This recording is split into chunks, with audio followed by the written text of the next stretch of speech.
Hi guys, this is Paolo Soho, your next UPRCY president. Naniniwala akong lahat ng member ng UPRCY ay kayang maging leader at kayang maging president.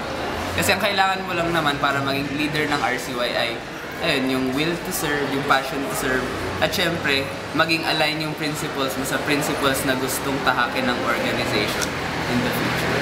So, my vision for UPRCY is that I envision UPRCY as a dynamic organization, meaning lahat ng tao involved sa lahat ng decisions ng org, sa lahat ng activities ng org.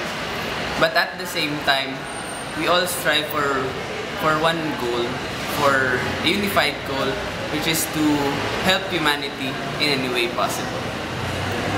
Okay.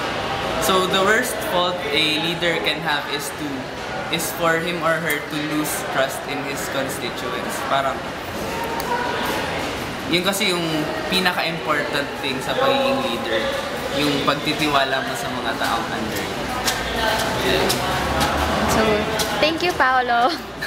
Thank you, Venice.